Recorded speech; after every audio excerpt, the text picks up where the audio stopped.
if this has ever happened to you. Yesterday I was going about my normal day, preparing for Sunday's sermon, making phone calls, returning phone calls, and getting ready to join my umpteenth Zoom meeting for the day.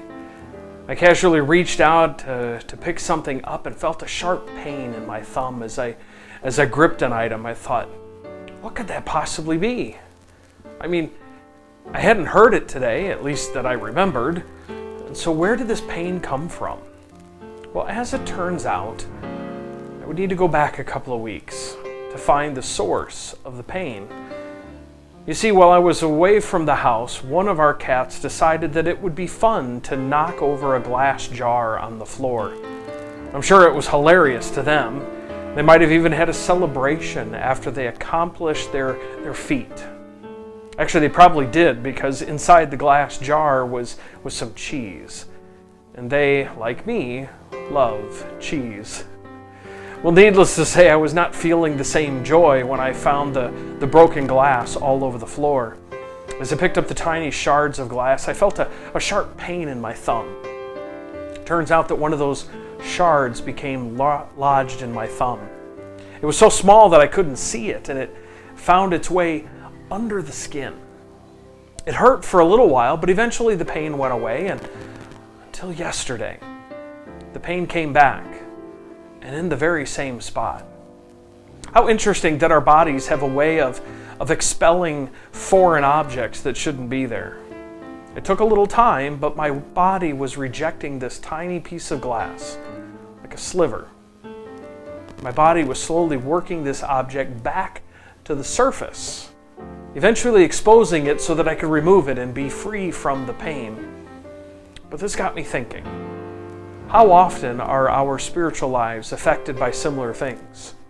A tragic accident, a painful experience, loss of a loved one, diagnosis of an illness, a loss of a relationship, or a host of other things can cause a sharp pain in our lives. It hurts deeply.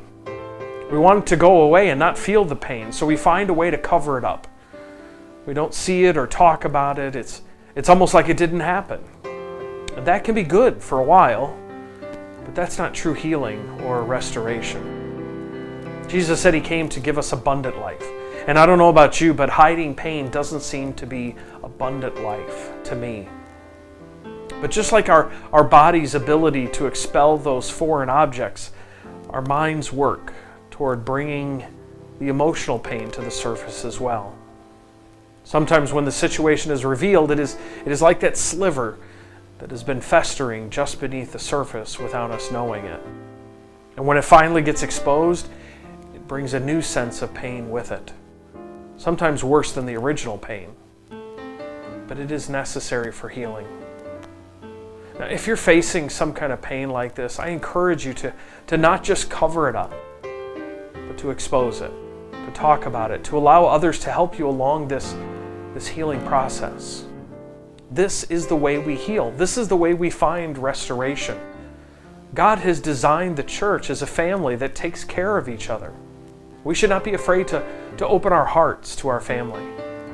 Remember that if there is any place in this world where we can truly be ourselves, broken, hurting, happy, or sad, it is within the church.